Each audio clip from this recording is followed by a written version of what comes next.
Baik, kami persilakan dari Rektor Universitas Negeri Balikpapan, Profesor Isradi Zainal. Assalamualaikum warahmatullahi wabarakatuh. Ya, pertama-tama terima kasih atas kesempatan. Prof Pan, selamat jadi Ketua Forum Rektor Indonesia. Prof Satria, pastinya. Mungkin kami cuma menyampaikan salah satu peran Forum Rektor Indonesia barangkali adalah bagi yang sudah tinggi kualitasnya, mungkin ikut membantu universitas yang masih rendah. Jadi sinergi itu mesti dilakukan karena biasanya saya lihat ada kecenderungan yang elit bergabung dengan elit melupakan yang lain. Padahal ini kan tanggung jawab bersama untuk kemajuan bangsa dan negara. Nah, satu saja singkat. Pada kesempatan ini saya kebetulan di Balikpapan, paling dekat di ibu kota negara. Sudah sempat diskusi dengan Prof Panut juga. Kalau memungkinkan, karena forum rektor adalah suatu forum yang strategis, ini kemudian berdasarkan kajian, saya juga kebetulan saat ini masih Sekjen Dekan Teknik Indonesia bersama Prof Nisan yang Ketua FDTI. Ini berharap kepada forum rektor, setidaknya ada juga satu momen untuk membahas IKN secara khusus. Karena kalau kita lihat sudah dikaji secara mendalam oleh para pakar selama 4-5 tahun, nah ini kita harus memberi bobot bagaimana kegiatan ini sukses. Itu aja barangkali Prof, singkat karena teman-teman lain banyak bertanya. Terima kasih atas kesempatannya. Assalamualaikum warahmatullahi wabarakatuh. Terima kasih Pak Nasrullah. Warahmatullahi wabarakatuh. Terima kasih banyak Pak Moderator yang luar biasa dan rekan-rekan rektor yang hebat-hebat ya. Prof Edward Wolok, Prof Isradi Zainal. Ya, ada banyak persamaan pertanyaan yang intinya begitu ya. Yang pertama itu adalah adanya kesenjangan pendidikan kita di seluruh Indonesia ini, dalam arti ada universitas-universitas yang mapan, banyak sekali universitas-universitas kelas yang menengah dan bahkan yang masih bawah yang harus mendapat perhatian kita semua gitu. Dan ini saya senang sekali dalam arti bahwa sebetulnya ide-ide bagaimana kita bisa berkolaborasi untuk saling menguatkan di antara yang sudah kuat, juga mengangkat adik-adik kita yang masih perlu bantuan, itu sudah terus kita laksanakan. Misalnya Bapak Ibu, beberapa tahun yang lalu secara berturut-turut ada program Bapak Asuh dari Dikti begitu ya. UGM pernah melaksanakan terhadap 10 universitas, kemudian yang lainnya kalau tidak salah 9 dan seterusnya. Nah, ini harapannya nanti bisa kita mintakan untuk diperkuat lagi dan jangkauannya kita perluas begitu.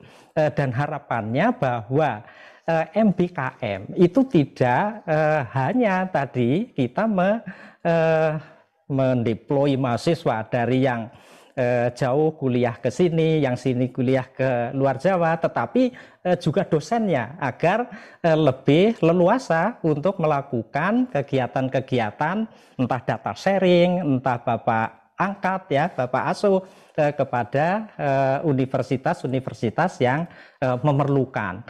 Jadi ketika ada dananya, saya kira nanti kita bisa melakukan itu dengan bisa lebih masif lagi. Bapak Ibu, sebagai informasi ya, saya di UGM itu banyak para guru besar yang ingin sebetulnya mengajar di tempat-tempat universitas yang jauh begitu ya, ke luar Jawa, ke Jawa yang masih kurang kuat begitu ya. Banyak sekali teman-teman yang punya keinginan seperti itu. Cuma sering persoalan itu ada di siapa yang membiayai, siapa yang lalu mengatur begitu ya. Kalau mengatur mudah, kita bisa mengatur. Tapi siapa yang membiayai? Nah, ini sebetulnya yang nanti bisa kita cari bersama. FRI nanti akan coba menggalang pendanaan-pendanaan untuk pola-pola Bapak asuh semacam itu.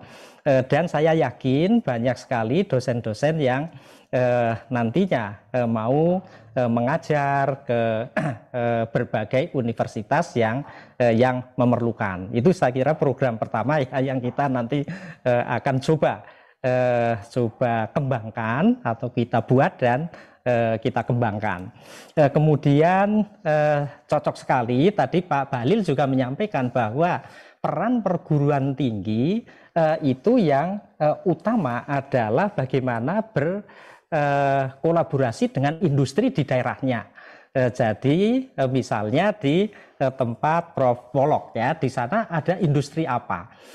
Ya sudah, pengembangan industri itu menjadi tanggung jawab dari Prof. Wolok begitu ya, untuk mengerahkan segala daya upayanya untuk berkolaborasi, memberikan bimbingan, memberikan pembinaan terhadap UMKM atau industri-industri yang ada di sekitar itu. Dan tadi Pak Bahlil telah memberikan lampu hijau ya, kita segerakan saja membuat MOU begitu, nanti entah MOU-nya antara pengurus pusat ini ya, Ketua FRI dengan Pak Menteri, kemudian langsung bisa diimplementasikan oleh para rektor atau dengan pola seperti apa. Saya kira ini sudah gayung bersambut ya, keinginan dari Pak Menteri dengan kenyataan bahwa memang untuk Merdeka Belajar Kampus Merdeka itu MBKM itu ya paling cocok, paling tepat dengan industri-industri sekitar, karena UMKM pun memerlukan kepakaran kita untuk mereka bisa berkembang. Kemudian yang lain adalah untuk Pak Isradi ya, tentang IKN. Ya, saya kira bisa nanti kita adakan forum yang besar begitu ya, untuk melakukan kajian guna memberikan masukan-masukan terhadap rencana IKN ini agar lebih sesuai dengan perkembangan ilmu pengetahuan, bagaimana kita menyelamatkan lingkungan, dan juga penggunaan energi yang melimpah di Kalimantan, baik itu energi terbarukan maupun yang lain-lain lah. Saya kira banyak sekali ini pakar-pakar yang ada di FRI untuk bisa berperan merencanakan IKN yang hebat, yang luar biasa, dan yang menjadi percontohan begitu. Terima kasih Pak Moderator. Monggo. Terima kasih Prof. Panut atas tanggapannya. Ini kalau diteruskan nggak selesai-selesai nih. Penanyanya masih antri nih Prof. Panut. Tapi kepada para penanya, Prof. Panut ini akan selalu berada di lingkungan